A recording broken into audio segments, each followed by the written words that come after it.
Welcome to Telangana వెలుగు. నేను మీ రాజు. So మనము స్టార్టింగ్ నుంచి కూడా ఇక్కడ మున్సిపల్ ఎన్నికల్లో షాద్ నగర్ నియోజకవర్గంలో పర్యటించడం అనేది కూడా జరిగింది. చాలా వరకు ఇంటర్వ్యూ తీసుకున్నాం. ఈ రోజు జరుగుతున్నటువంటి ఓటర్ పరిశీలించిన తర్వాత దాదాపుగా మనము ఎన్నికల రిజల్ట్ అయిపోయిన తర్వాత కూడా ఒక సర్వే పెట్టడం అనేది జరిగింది. ఈ 2 రోజుల్లో పోల్ మేనేజ్మెంట్ పైన కూడా ఆధారపడి ఉంటది కాబట్టి మరి గతంలో కైవసం చేసుకున్నటువంటి బీఆర్ఎస్ మళ్ళీ కైవసం చేసుకుంటుందా, లేకపోతే ఈసారి అక్కడ వీర్లపల్లి శంకర్ గారు కాంగ్రెస్ పార్టీ ఎమ్మెల్యేగా ఉన్నారు, మరి హస్తం గుర్తుకి జై కొడతారా?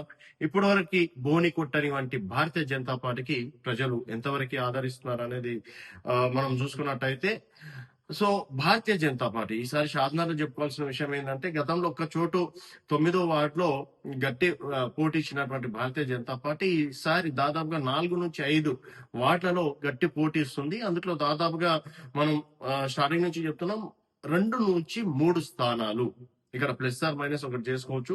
2 నుంచి 3 స్థానాల వరకు భారతీయ జనతా పార్టీ గెలిచే అవకాశాలు ఉన్నట్లు కూడా తెలుస్తుంది.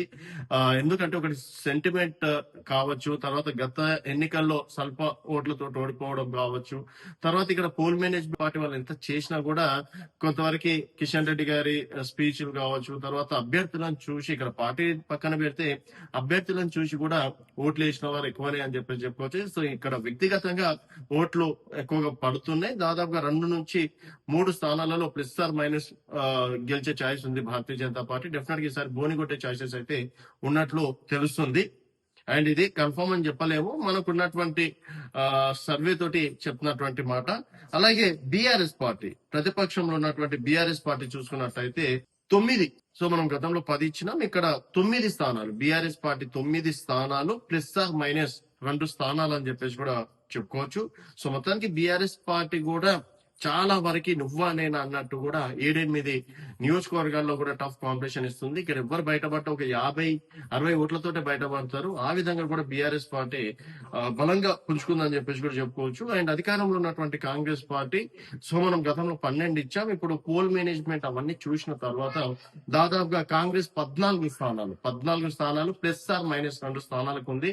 సో ఇక్కడ 15 స్థానాలు ఎవరికైతే వస్తాయో వారికే ఇక్కడ అంటే కైవసం చేసుకునే అవకాశం ఉంది మున్సిపల్ చైర్మన్ గా. అండ్ ఇతరులు చూసుకున్నట్టయితే 3 స్థానాలు ప్లస్ ఆర్ మైనస్ 1 అని చెప్పేసి కూడా చెప్పుకోవచ్చు. సో ఇండిపెండెన్స్ కూడా దాదాపుగా 5-6 వార్డులలో టఫ్ కాంపిటీషన్ ఇస్తున్నటువంటి పరిస్థితి.